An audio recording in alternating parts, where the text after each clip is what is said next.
প্রকৃত ভালোবাসা দাস নহে, সে ভক্ত।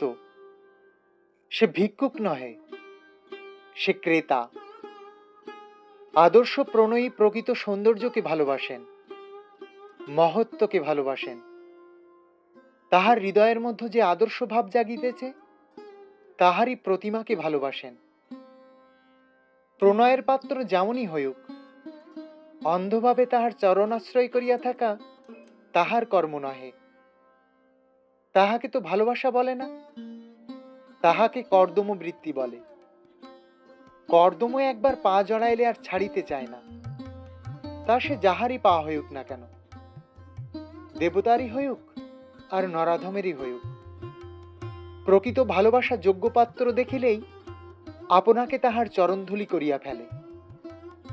এই নিমিত্ত ধূলিবৃত্তি করাকেই অনেকে ভালোবাসা বলিয়া ভুল করেন।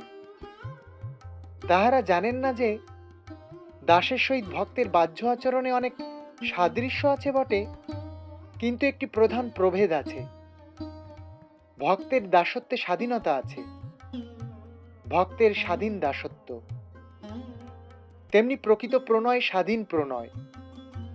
সে দাসত্ব করে, কেননা দাসত্ব বিশেষের মহত্ব সে বুঝিয়াছে। যেখানে দাসত্ব করিয়া গৌরব আছে, সেইখানেই সে দাস।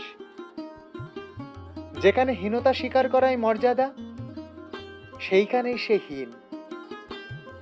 ভালোবাসিবার জন্যই ভালোবাসা নহে, ভালোবাসিবার জন্যই ভালোবাসা। তা যদি না হয়, যদি ভালোবাসা হীনের কাছে হীন হইতে শিক্ষা দেয়, যদি অসৌন্দর্যের কাছে রুচিকে বদ্ধ করিয়া রাখে, তবে ভালোবাসা নিপাত যাক।